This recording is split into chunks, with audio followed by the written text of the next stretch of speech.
Welcome to True Me Integration, an opportunity to have conversations about living in authenticity, alchemizing trauma, and living in integrity.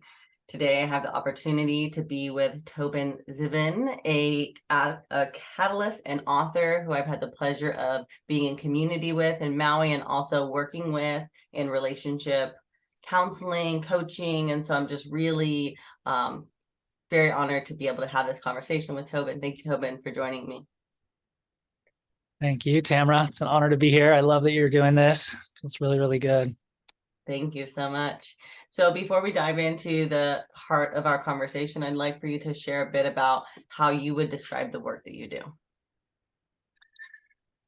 That's always the sort of the mysterious $1 million question when people put it in front of me. It's it's hard for me to describe it. It's often the people who've worked with me describing it to others, and I'm like, that's it. That's exactly it. That miracle stuff that somehow happens in the space that I help people dive into and facilitate the mysterious, magical alchemy of heart and soul and spirit and trauma and all of the above of what it means to be a human being, kind of on the front lines of A, evolution, and B, evolutionary relating.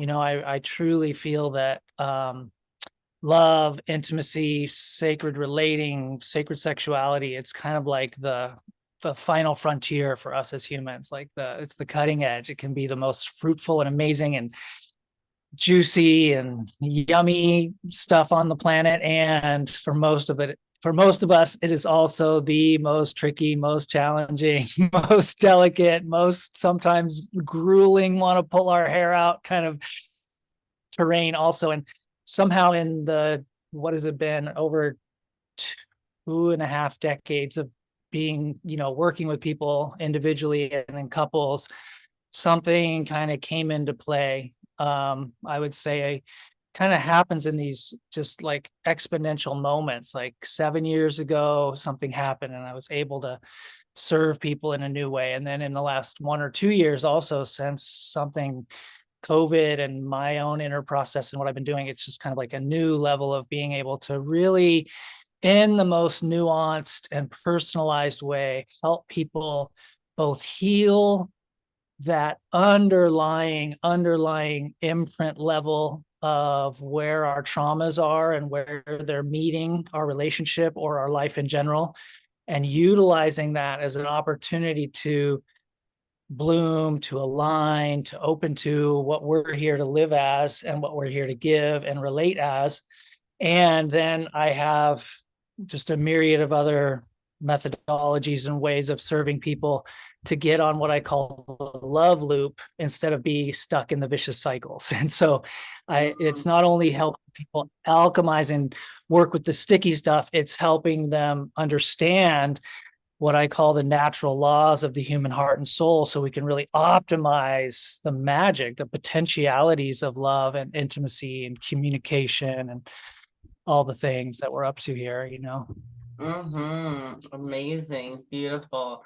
Yes, I feel like your language and your skill with just being able to name things and describe people's experiences is part of your potent magic that I like still to this day. Like some of the things that I remember you saying, I'm like, they landed because you just have a way of really helping people to connect what their experience is with something almost like a visualization of what that experience is.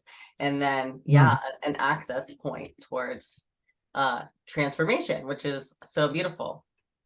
Yeah. Yeah. Beautiful. I appreciate that reflection. That's what I mean. I have a hard time putting it into words, but I love hearing other people's articulations. It's like, yeah, that's what's happening. And at this point, a large part of it is I just kind of get out of the way. It's like it is kind of like it's more of an art than a like a skill that I'm going in to do. I'm allowing for some dance to occur between me and the person or the couple who's in front of me, such that like new epiphanal shift can occur. And yeah, a lot of times it's that inner experience. I'll help people really actually feel their way in and through their direct experience in ways that we're usually just jumping out of. Our trauma and our emotionality, our momentum of our personality, the momentum of life has us going so quick and so automatic. Mm-hmm. That's why things just tend to repeat. Our patterns tend to repeat and or get worse in our relationships. So a large part of what I'm up to is helping people in this really, really nuanced way that's based in very deep kind of meditative presence, get in on and heal through and feel through those hot spots, as I call them. Right. But like you're saying, I'm also was putting words are coming through that are helping people to get things, understand things. I've been described as like this universal translator machine for the masculine and the feminine. Like somehow I don't know, it's just kind of like how I'm designed. I can kind of completely 100% get what each person is saying, put it into words, drop it into the other person's heart and soul space, and they're like, and the person who I'm kind of channeling for will be like, that's exactly what I've been trying to say for 5 years. Well, why didn't you just say it like he did? We would have been fine, you know. So a lot of little miracles like that happen in Mm, addition to different flavors and ways it works. But it's quite amazing work. I really love being yes. on the front with people. And you're definitely very gifted at it. I think there's something about you being in your love frequency, like that when you're Mm, translating these things for people, that it's so felt that you are really holding with so much care the people that you're mhm. serving. I mean, speaking from experience, you know, having sat in a room with you where you were that person for myself in my relationship, yeah, it comes through. And even as you're sharing right now, it's like your love and care for what you're doing is so visceral. You Mm. can feel it. So Oh, yes, that's Tobin. so glad. I'm so glad because that uh, is the fountain. The heart fountain is on, yes. on high. On high, exactly, exactly. And Oh, that's the fruit of the work I've done. You know, I don't just preach this stuff. I practice this stuff. Like we right. were just talking about before this, before we pushed record, we're talking about the levels of devotion that Mm-hmm. it takes to engage in a path of true alchemy, of true opening, of um TMI. I love the Yes. title of your, but Yes. like that level of devotion, like is something I've applied, and the fruit is real. The fruit is real. Now it's just kind of like overflow of that love space. So I'm glad you can feel it and reflect it. That's so sweet. 100%. 100%. So, as you mentioned, True Me integration, TMI, very intentional. You know, because it's like this play on words, this play on meanings in our culture that often what it takes to be in our truest integration looks like and sounds like to a lot of people too much information. So they're like, Right. hey, Right. like, don't do that somewhere else. And it's like, what I believe what we're really needing is to be able to do this in community, to be seen in this, like whether that's in our Mm. relationships, in our families, or in a coaching container, like we need this new language of TMI, true me integration. Yeah. Let's do it. Yeah. And so I'm excited to hear your perspective on the idea of true me integration in the two areas that I feel like you really help deepen for individuals and for couples, which is that sacred sexuality, as you mentioned, and then the sacred relating, because these are like two really big pieces in our being that aren't really supported in our bigger culture. So Yeah, yeah. for sure.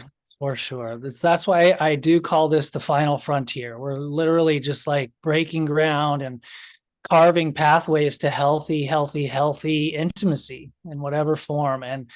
And yeah, at least the world I grew up in and the world most people are still swimming in, we get no training. In fact, we get the opposite. We watch, movies and uh, whatever porn and this and that, and you're getting the opposite of skillful training. Our families, so yes, we could not. You can almost not give people too much information, too much skillful technologies, skillful means. I'm all about it.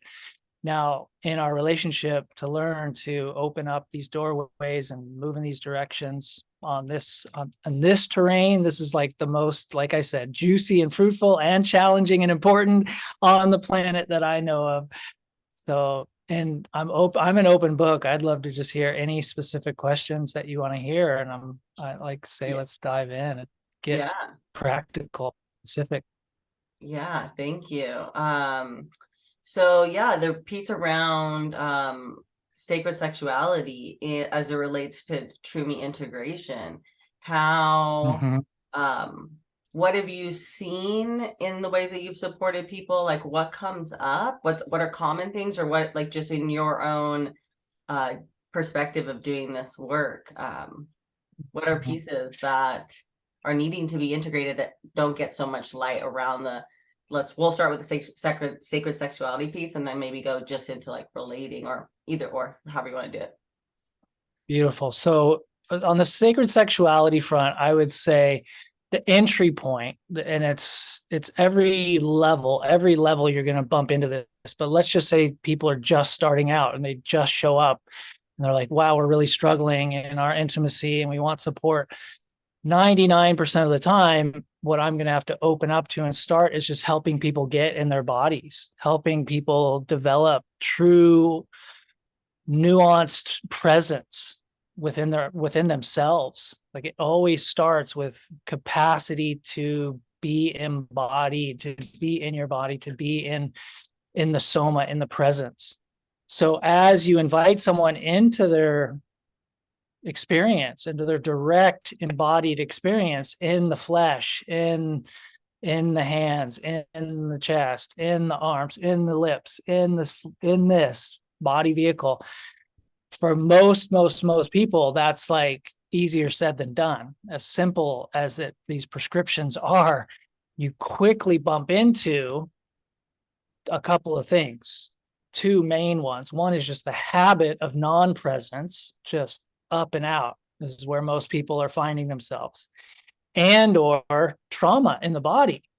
So even as you guide someone deep into their body, they're going to bump into either direct sense of resistance or subtle and hidden resistances that they don't even have a clue about why it's there. And so we have to unpack and look at and learn like the artful, nuanced ways of doing what I call the two-step dance of re-inhabiting our presence, our true embodied presence. And so one step of that dance is just cultivating presence, how to, just like even right now, we can all do the first step of the dance, which is just pay attention in a more refined, direct, in touch, subtle way to the nuance of your experience right now from the inside out. It's one way I often encourage people to get there. Just like, and like, usually, like, even just that little invitation brings more aliveness, more subtlety, more. I mean, I just feel that much more like you and I, all of a sudden, there's this field of presence, this field of, if we're going to name it really, this is like the tantric atmosphere. This is the stuff. And that's the field in which true sacred sexuality can get good. That's where the good stuff can happen, is from that place of actually showing up like that. So that's the first step, just going in that direction and learning to deepen in that way through practice, through awareness, through meditation, through all those things. But then the second step of that dance is, even for us, I'm sure, as people who've practiced a long time, start to go deep enough, start, depending on the day, depending on what's bubbling in, there's a little barrier there. I got, some stuckness in my heart. I got this pain or this anger I just don't want to quite feel. So we have to learn to be with that, to alchemize that. That's the integration side. Like, how do you integrate, alchemize those pockets of fill in the blank, emotion, resistance, trauma? They all kind of dovetail into one another, and we need to know how to work with that stuff such that more embodiment can happen. And when you get on this path of sacred sexuality, you start to get on this like loop of opening, bumping into something, and then knowing how to integrate it such that that allows there to be more deepening, more intimacy, more yumminess, and round it can go like that. So that's one of the things that's often at play when we're looking directly at sacred sexuality with any person or couple I know of. We're going to be bumping into that stuff. Most of us, it's the really deep pockets, you know, really deep holding patterns, deep resistances.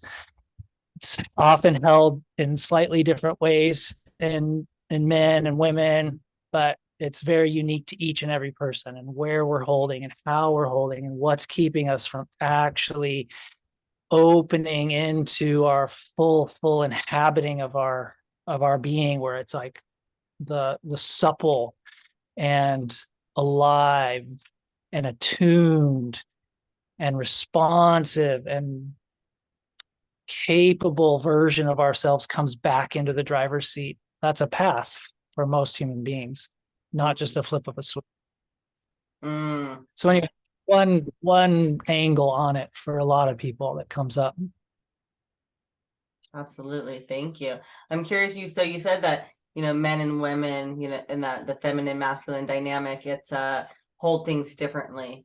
And that, like, when you're getting into those deeper pockets, I'm curious if you can elaborate a little bit on the differences, because I think that would be helpful for me, as I was learning how the masculine processes and holds things. It was helpful because it like created this awareness rather than a judgment of what I thought was going on. And so I think that information could be useful. Beautiful. That empathy, that radical empathy is so key. And I'm often helping people just have some radical sense of understanding of the uniqueness of the person they're dancing with and how different it is from your oneself. And then, so there are some generalities, but it's whenever I give a talk like I'm about to say, it's like, okay, disclaimer, you never know. Not impose this on yourselves or anyone else based on your gender, like not at all. It can be, you never know. But if there was 100 people in the room, I would bet you'd say, those guys in the male bodies, a bunch of them are going to have this thing I'm going to talk about, and vice versa, but not everyone. So get really specific.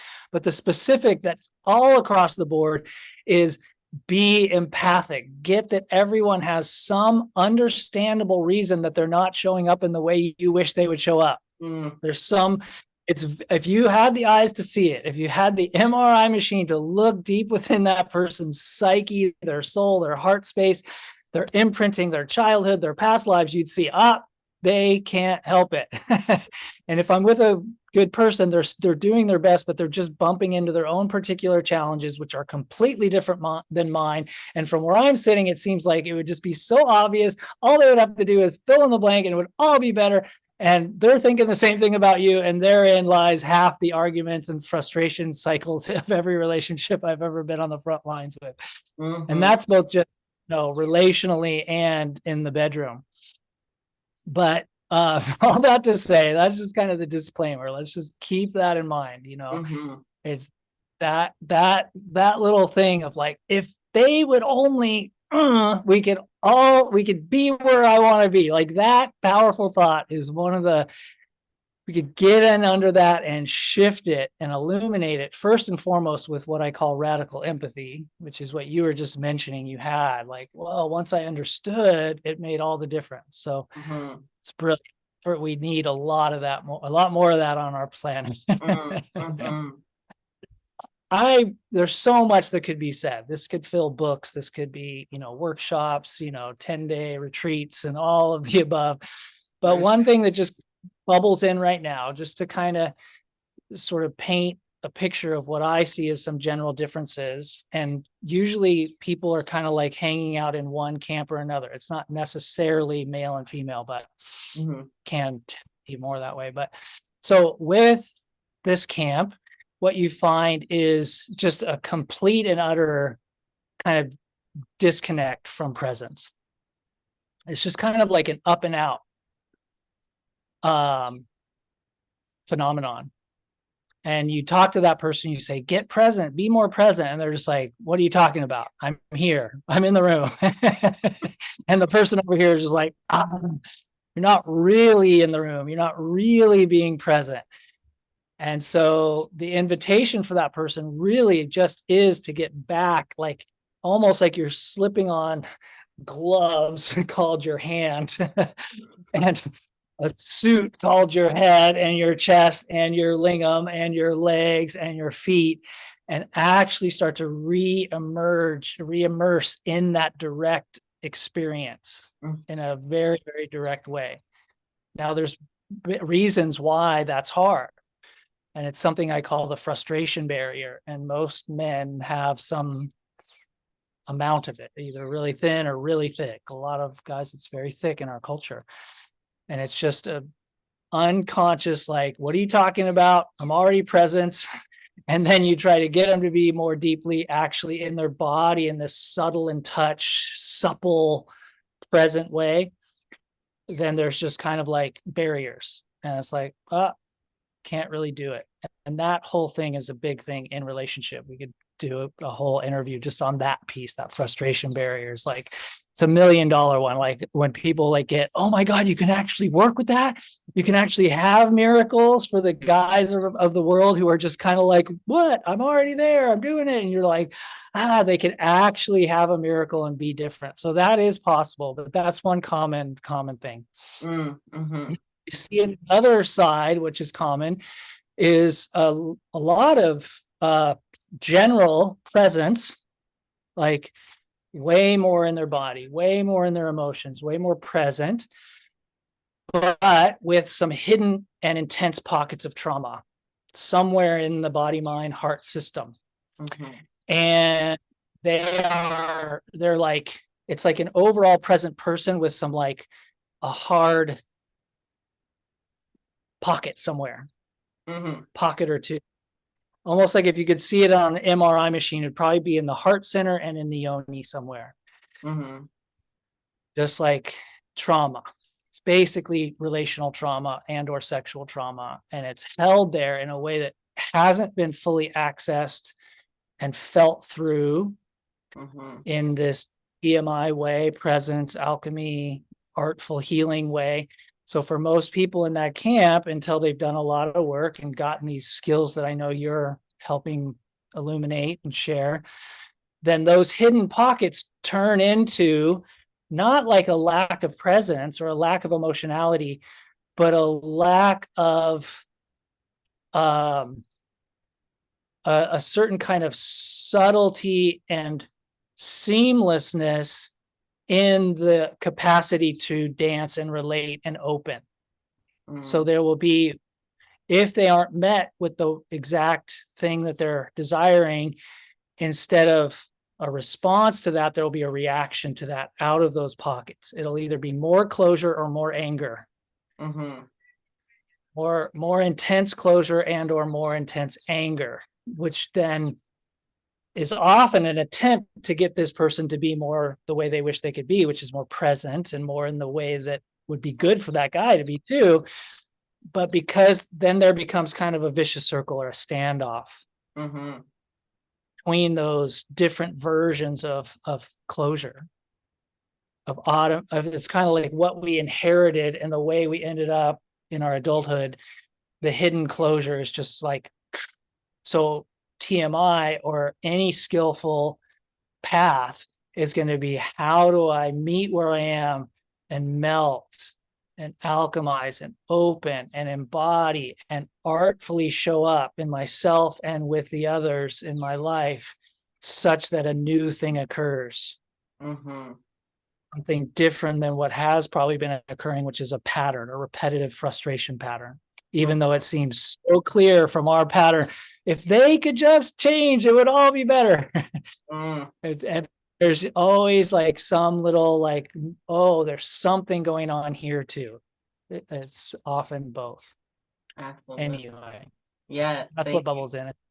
Thank you for that. Yeah, and you're like, yes, absolutely. Like you said, lots of these topics could be workshops on their own, or trainings. It's like, this is literally just like one layer, if even that, of being able to share some of this information. So thank you for doing your best to get the key points in there. But I'm curious, so, like clearly the vicious cycle, right? That dynamic creates because of those camps, as you reference them. And in the beginning, you mentioned that one of the things you support people doing is accessing a love loop, moving from the vicious loop that people get in when they're in these sticky dynamics up to, to this mythical, we'll say, love loop.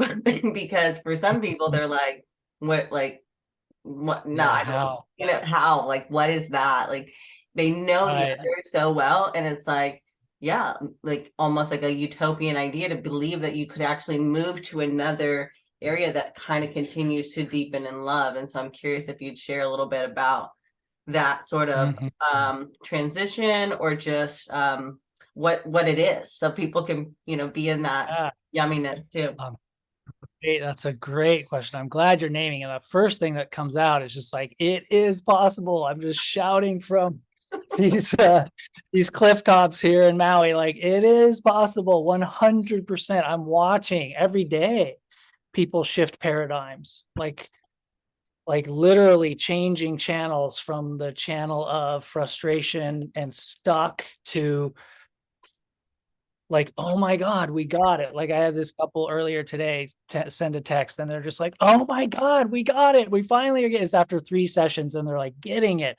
So anyway, it is possible. Let's just start there. Now, the shorthand version, and this is something that I work on and help people do, and I think some of the most efficient way I've heard of, because it is kind of an art and it's different. It's more nuanced than just a technique. It's like nonviolent communication. Like a lot of people will learn that technique, which is brilliant and amazing, but they're missing the nuance. And so the very technique used without getting the deep, subtle, what actually makes the difference between a repeat in the old, let's call it the frustration pattern, as opposed to the love loop. Without that bridge, even a really skillful technique can just get subsumed back into the frustration cycle. And basically what it boils down to is, for lack of a better word, it boils down to energy. So same words, different energy, you're going to have a completely different experience. Same sexual encounter, same technique, same touch, same tongue movements, whatever the hell, same thrusting patterns, different energy, you're going to have a completely different experience. So that's the first one. There's more. There's many more. We're going to add, like, it's like dance steps. It's like Jedi skill. I call it Jedi, like learning a Jedi art or a martial art, like becoming a black belt of love and life. So first thing in the day one of the dojo is I call switching channels. How do you switch from this channel of familiarity, of momentum of your personality, and do this little slide from the familiar down into something that what I encourage people to do is slide from whatever you're in, even just the normal personality when it's like boom, boom, boom. It's doing this. It's most likely going to feed just a frustration loop, something that's ultimately, even if it's not bad in the moment, you do that for a year or 5 in a relationship, it's dying. Things are dying. They're getting just slowly worse. Relationships don't just go, oh, we started good, it stays good. If you don't know the ninja black belt skills, you're going to be doing this, even if you're not even fueling it with negativity, which is what I was just about to talk about, which is often what people come to me with is like, we're like this, I call it the cat alley phenomenon. We're just like, and they just keep doing that. Like, I want him to fill in the blank. She keeps doing fill in the blank, and they're going like that. So in any case, just normal stuff to the charge stuff, there's an art that I can teach very efficiently, which helps people slide their way down into 2 components that are built into this charged up or just autopilot way of being. which is something I call getting in touch with your tender underbelly of your heart. So this place in your heart that is more based in tenderness, presence, availability, care, true desire, a true need is there. What you wish, what you want, what you're afraid of, that's in your tender underbelly of your heart. So I have people go from this, slide down, access this. Now that by itself isn't all of it. There's another piece, and you can paradoxically get in touch with both of these at the same time. And we can even, again, try this right now. So you're in that presence that we were in, and you slide down, you ask, what's the tender underbelly of my heart feel underneath all of that? And it usually just that invitation will help you access something a little more real. Now, depending on the momentum, depending on the charge, you might need some more skills. That's what I teach. That's what I help people with very quickly in a session, just boom. But anyway, we can start to do it on our own. Now, the other piece is what I call your regal essence self. Where's the part of me that if I was in a really safe place, if it was like I'm mentoring a nephew or a niece, somebody I cared about, I'm in my best self, that version of me, where's that? And you combine that with your tender underbelly, and then you learn some really simple ways to speak from there. You have the makings of switching channels from frustration cycles to love loops. Now there's, again, we're going to add, that's just like gets us in the dojo of love. Then we start in all the tango studio of love. Let's say it's a dance. We want to get in a really nice tango dance, and we're at first we have no clue, and we're just stepping on each other's toes. That's kind of like that first thing. Oh, wow, this could feel different.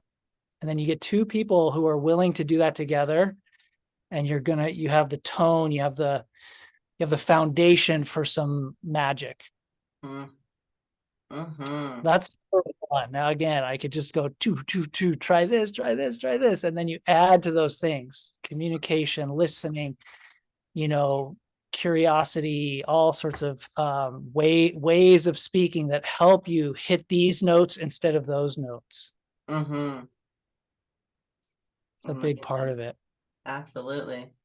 While you just so eloquently model how to do that, you're just like, as you're moving and as you're talking, it's like one can start to absorb just from your presence, like, okay, like bringing this sort of energy and this tone, as you mentioned, in this curiosity, how it would lead to more connection versus the more ways that we tend to react when we're in a activated place, which is shutting down, our tone changes, our facial expressions change, like, yeah.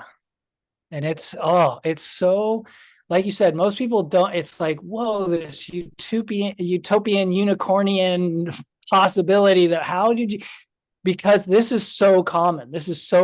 We're just taught, it's like doom, it's like playing tennis, boom. But then you play tennis with rage and all your projections and all your wounds from childhood, which are perfectly matched up with the person you're in relationship with, because part of why you even fell in love with them is because the thing they're going to do once they're not doing things so beautifully like they did in the first few months or however long is exactly the thing that's going to charge you. And what you're doing when you're charged is oh God, it's so hard. It's so hard. It's the hardest thing on the planet that I know of.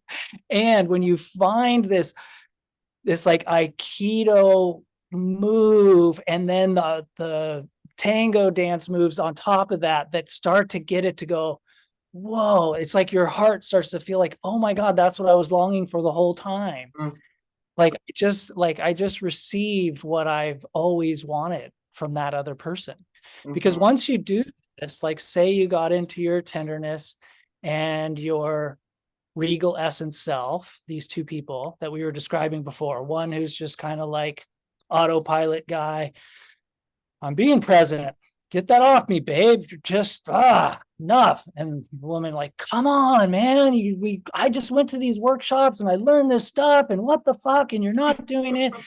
And they're just like, wow, get that shit off me. And he's drinking a beer. And he's like, God, my fucking girlfriend's being so lame these days. He's talking to his buds. He's not even talking to her. She's like, ah. And that, like, that thing, right? Like, that's one example. Right. We all have an example of where we're kind of feeling that stuck thing. Okay, two people. Again, you need at least one who's really willing and or going to be good at this. If the other person won't meet you there, I've had people where only one person does it and magic still occurs. But if two people are willing, then you can really start to get this magic. So let's say this person does it and this person does it. This person I might need to coach a little quick. I might need to actually guide them across. This person's pretty quick. Hey, let's be present. Let's feel, let's breathe. Let's look for this more tender place in our heart, the one that's been talking. There's a tender place. What's this most true statement?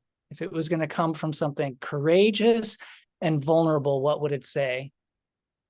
If it combined itself with its most like high level regal side, how would it say and what would it say? Oh, sweetheart, I'm really feeling like I'm losing you these days. I've been really, really sad. I've been really, really scared. I'm really, really scared that if we keep doing this way, I'm going to need to shut my heart down. And I'm really, really starting to feel like so sad and so scared because I know there's another potential that I would love to feel with you. Oh, wow. This guy, he's doing his work. Oh, that kind of hurts. But if I'm courageous and honest and vulnerable, I'll say, God, I'm really doing my best. I feel like I've been giving my entire life to this relationship. I'm working hard. I'm giving the money. I'm showing up. I'm taking you on dates. I'm doing my absolute best. So when you give me that feedback of frustration, it really makes me just feel like I'm not good enough. And it makes me want to shut down and pull away. Oh, wow. I didn't realize that. I go to my heart, my tender underbelly. I'm sorry. Oh, wow. I'm sorry too. I get that you need something different. I've been really kind of out to lunch. Right there, we have a new foundation from which to do the next ones and the next ones and the next ones and get something just like illuminated and get this person feeling like they got heard and lovingly responded to. And this person got heard and lovingly responded to. Then you just, oh my God, that's what our soul has been most wanting.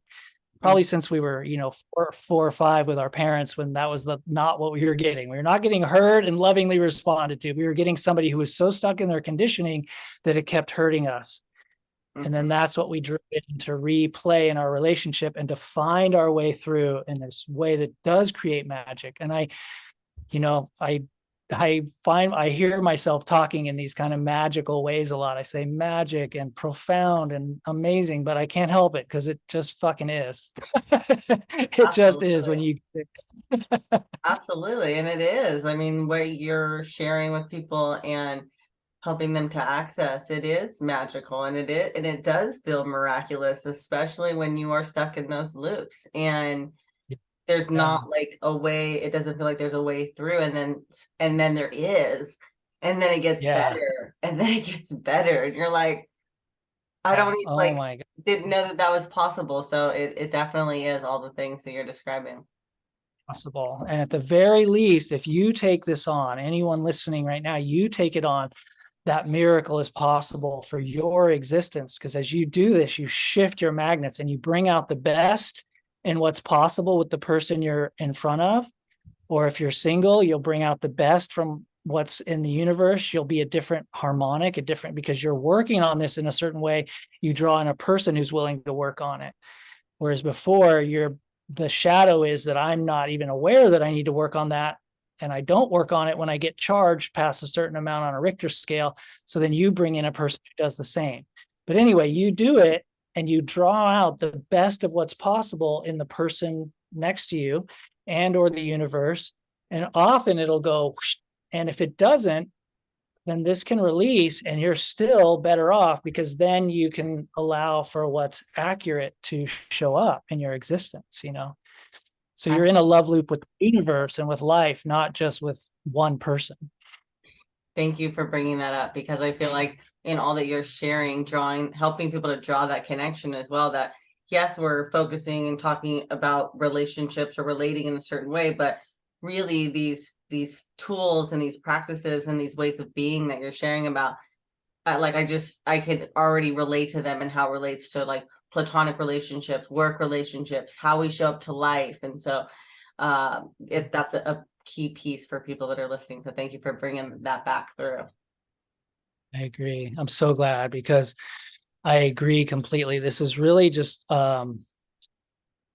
it's like it's the art of loving well, of living well, and it always is our path. And obviously our primary relationships are where it gets really like that's the black belt training dojo program, but it's all everywhere. And when we take it on with that devoted spirit that we were talking about and the skills, so we drop in the skills, we combine it with our sincere desire to really alchemize, to really TMI, to really do the true delicate, refined, alchemical side of this. That's when it all does shift over in all areas of our life, Absolutely. Absolutely. So I just have a few more questions for you. I feel like we could talk endlessly about Yeah. this, because you are such a fountain of knowledge in this areas. I'm curious if you would share a little bit about I think you called them the laws of love, the universal laws of love at the beginning. What those are, or within reason, like how what those things are, begin to help people understand them. And then I want to transition and talk a bit about how people can get into contact with you with your work. Beautiful. Thank you. Mm-hmm. So yeah, the natural laws of the human heart and soul. It's mysterious in a way, but just like gravity, and just like the different sacred geometry that makes up shells and the way things unfold and way flowers bloom, that is real for us as human beings in general in our own journey, but it's also true in how the relating works. So the first and foremost one is that if you pay attention and bring this it's kind of like with a plant. If you know how to steward it, how to care for it, how to show up for it, it will bloom. If you don't, it will die. That's one natural law. It might be obvious, but it's kind of how it works. And most people don't get that. A lot of people just feel like I should be able to go find the one and boom, check that off the list and we're good to go. That's what we're all sold that, find the person, get in relationship, get married, and you're good to go. It just doesn't work that way. Obviously, anyone who's kind of paying attention, which I'm sure most everybody here. So that's one of them. Now, the other laws are that if you feed the heart space, the soul space with certain energetics, they kind of like compound interest. They loop in a positive way. So even as an example, appreciation. This is just one. Who knows? I haven't written down all what I call the natural laws of the human heart and soul, but I've kind of kind of like a Jedi, I've kind of aligned myself with the force or these forces. And that's where and then I start to help people do that in the work. Like, so really all the practices I teach are going to help you align with these natural laws that open, that uplift, that deepen, that keep things alive. So to me, all of the natural laws are about helping us as the beings we are blossom our lives. Like we are these natural phenomenon, like plants or whatever. We're not meant to just become what we were at 20 and then just go to the grave. There's a potential here of deepening and opening and discovering and accessing aspects of our own very nature, and then living that, expressing that, not only experiencing it, but living as it, as a gift to the world. So all the laws are in service to that. Now then you go one more level, and relating has another, I mean, I call it, this is like the tantric field, sacred relating field. It doesn't really matter, but where you put more than one of these blossoming beings together, there's another potential. It's not just two beings blossoming on their own, it's two beings blossoming in a dance together. And so we want to align with those potentials, or those laws that optimize that. Now, a lot of those have to do with what energy you're putting into this system and to this system. The energy you put in feeds it and exponentially draws out more of an energy. It's not just a 1+1 or put in one, get one back. It's like put in an amount of this energy. Say, for instance, the simplest one is appreciation. Get back so much more than just like, I appreciate you too. You just got somebody going, oh, it's like you're actually putting water on a plant. If you do this well, like if it's really coming from your heart and soul, and this fountain of appreciation is going toward yourself or toward your partner, it's not just like, thank you. It's like blooming. It's like, I feel different. I feel more alive. I feel better. I feel inspired. I feel a desire, an impulse, a sacred impulse now here to feed the system, to feed life. You actually just put a little appreciation in, and now you have a being here who wants to give more to life, or wants to give more in this direction, or feels inspired to bloom and now gives his or her gift with more vitality, more juice than he otherwise might have. So it's mysterious. I'm just giving some random and who knows examples, but that's one, now there's other qualities. Honesty. If I'm honest and transparent and real, and I do that in a more and more and more purified way, pure of the charge from my history. If I'm honest and purified, whoa, you just aligned with another natural law of the universe, which is life is going to show up in relationship to you in a way that reflects that and meets you in a more fulfilling way than you ever could have imagined when you were kind of like withholding truth and or saying truth, but in a really charged way. Like I'm saying the truth, but it's filled with venomous energy. You've just aligned with one of the natural laws of the universe, which is I'm never going to get what I want. I'm going to get more what I don't want. And that's a big one. If you could just help half of humanity, or all of humanity does this, half of them do it extremely. I'm telling the truth. God damn it. Why can't they, he, she, or whatever fucking change? If they could, it would all be better. And then what do? They just, these people just more of the same and or worse. That's a natural law of the universe. This person learns to speak their truth with transparency and purity. I'm not saying get rid of your truth or hide your truth or minimize your truth. I'm saying clean it and deliver it. Then you bring out, this person goes, wow, I actually want to be more of what you just said. And then we get do. One of the natural laws, and that another law is what you give it, what you invest in blossoms. So say another person over here, oh, I got her, we married, I'm done. My job is done. That the natural law of that is everything died. It's the law. The other law is I never got them, her in this case. I don't have her. I fucking love her.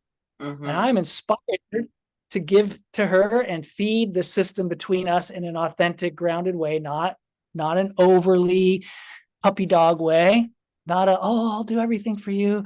No, that's another natural law. You lean too far over there, you kill things. So here's the biggest natural law I know of. It's called find the sweet spot. If I had a name for my path, the path of sacred relating, the Jedi path of life and love, it would be called the sweet spot way. So what I was just saying kind of is an indicator. It's not like, oh, I'm fine, I don't have to do anything. I mean, that guarantees, or oh, I have to be the good guy. I have a client recently, he learned these things from someone else early on, and he was like, oh, the wife is always right, my wife is always right, and he did that. Guess what? Killed Mm, it just as bad if he hadn't been investing. So mhm. now he's learned this: invest artfully, never assume, never expect, never have these agendas are another thing. Agendaless love optimizes, brings out the best possible. So these are just a few of them that I'm riffing on. I could, again, riff all day. I think you and I could get into like a love lab and explore Yeah, and dissect and distill out all the natural laws. And could be really fun to write a book on the natural laws of the human heart, 100%. Because I'm just over here like smiling and nodding because it's like as you're describing these things, I'm like, yep, I've either felt that, experienced that, or just like can so relate to the different examples you're giving of what feels like the natural laws of the human heart, and also in relationship, but also beyond relationship, of just like relating with other humans. And This is yeah. life. Again, this is life. It's Mm-hmm. every person in your life, and it's life in general, and it's an art to do it. Not, Mm-hmm. but yeah, it applies across the board. Absolutely.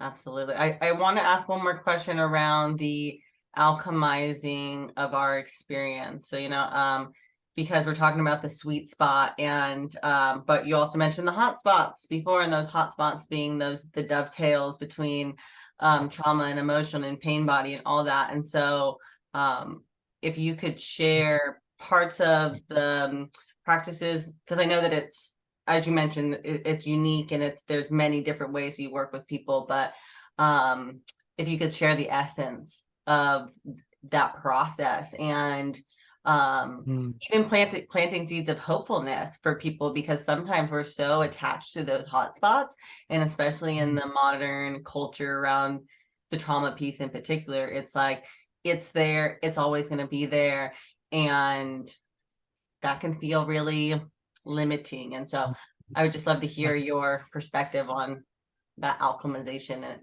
its potential That's a possibility.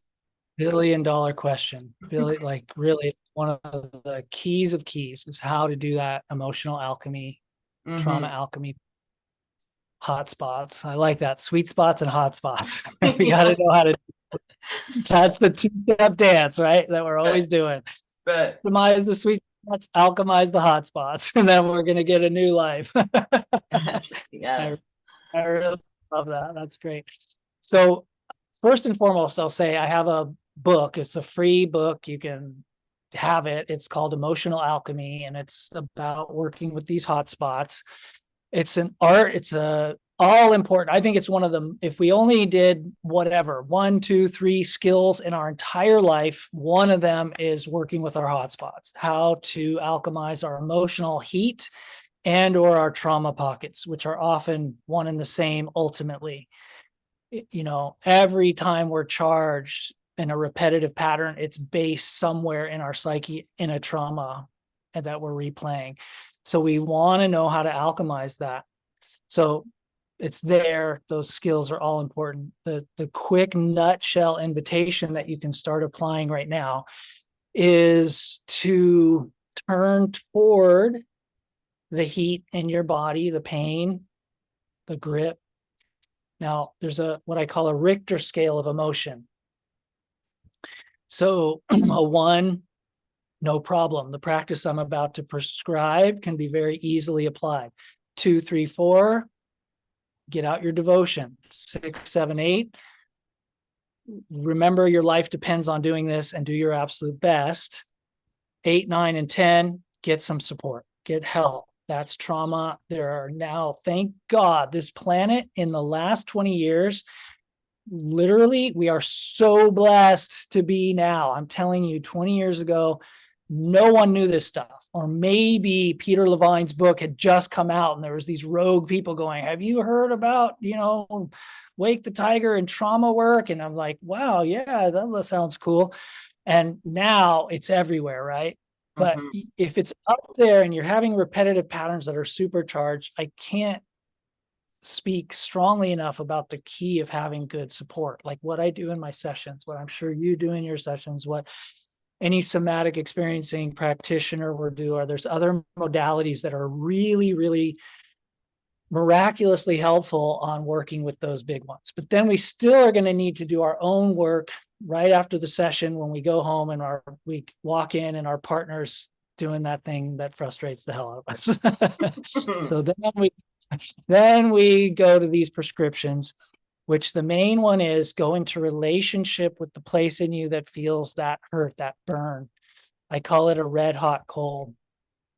And how to like in Zen, I did a lot of Zen training. They called it eating red hot coals, and alchemizing burn spots, loving ourselves back into wholeness might be a better way of saying it. But we still have to be courageously, heroically willing to not let it hijack the scene and create the same repetitive pattern of just either acting out or acting in with self-hatred, with self-judgment, with whatever addiction we do, whatever thing that is either hijacking us or we're trying to repress that red hot coal. We got to do something else. It's the third thing, which is the heroic, courageous, skillful, loving engagement with that very feeling in and through our body. So we turn toward it with as much courage, as much love, and as much presence as we can muster.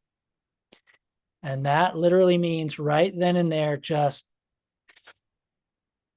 like right now, we could all do it. We could all find a place that's like, oh, even just a slight memory, or it's already there. And it's like, ooh, and you just feel it. You just literally breathe, feel, put your awareness with it, and hum there. Just trust the hum. Trust what I call the living hum of your being, which is just courageous engagement at the level of in touchness with the feeling. It's usually through the center line, could be all over, could be you just like, oh, what does it feel like in here? And then you give it breath, love, and feeling. Now, if you're going to add one more nuanced black belt step to the alchemy of your hotspots, you say, oh, where's, again, the tender little guy or little girl in there who's underneath that? Just about every single time under a charged emotion is a tender young place inside. Even under anger, I'm scared, I'm hurt.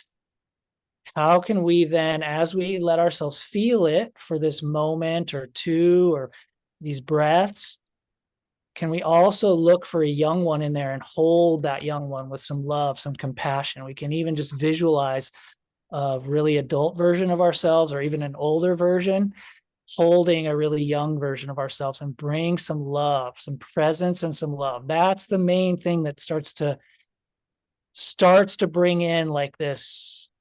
It's like, again, a natural law of our human beingness is that when you put skillful attention with a feeling, anything conditioned will dissolve and metabolize and digest, integrate back into your wholeness. It's a lucky thing. So that's why learning this kind of awareness practice is so key, because you put skillful awareness on anything charged or conditioned, it'll help illuminate it and heal it.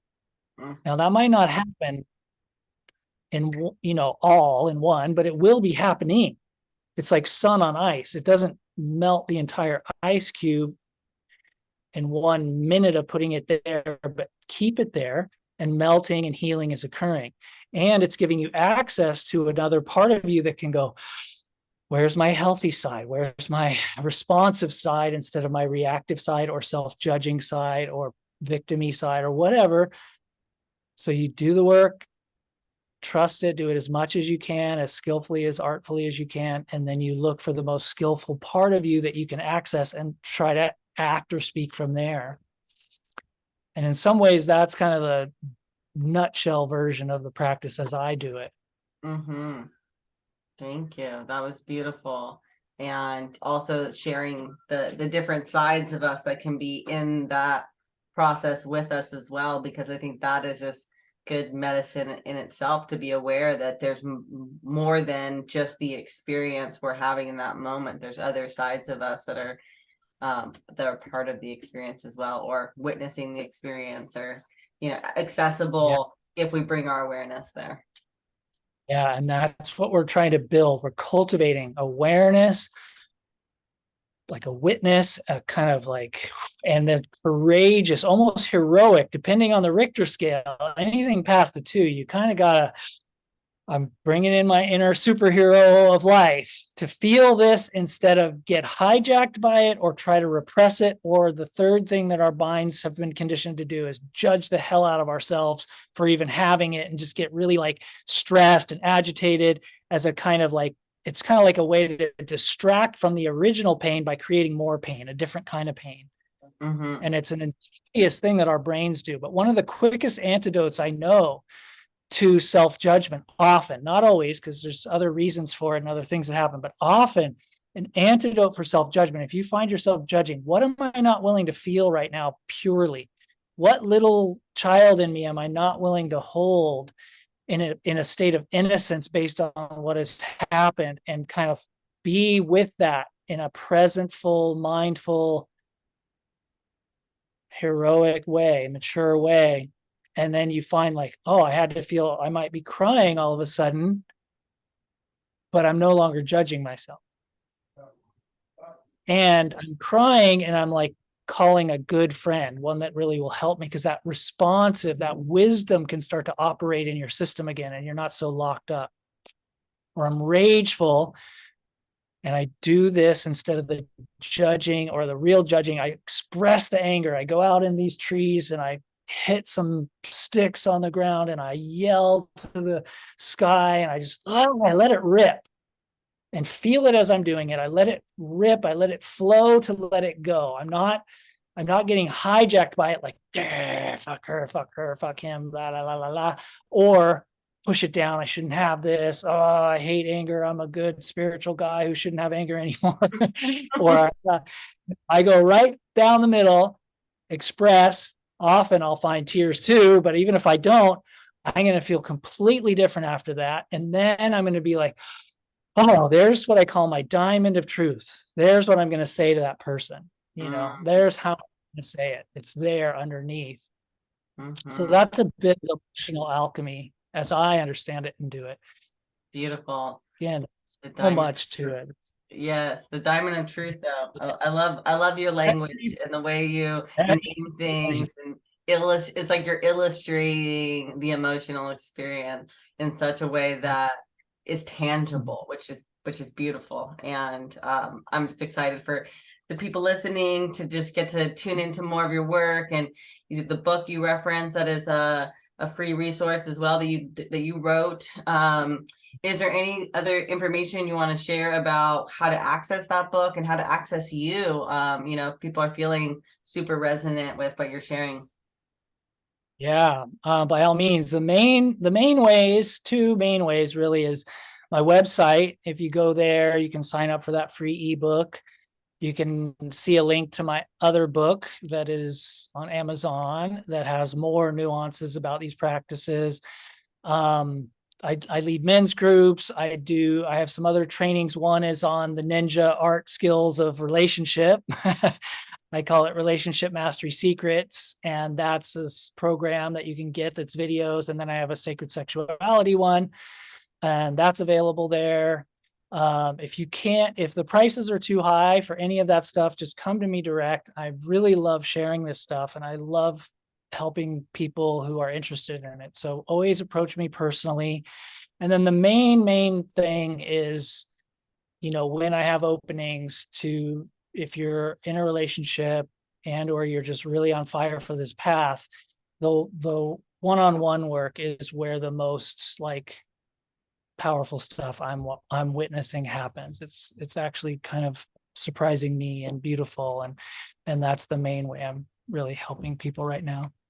Amazing. Yes. And a wizard, a Jedi, a ninja, all of the things are to describe the way that you weave in this world. So thank you so much for your willingness to share just some droplets of the wisdom and the knowledge that you have been cultivating. And I just want to ask if there's anything else that you wanted to share about before our interview comes to a close.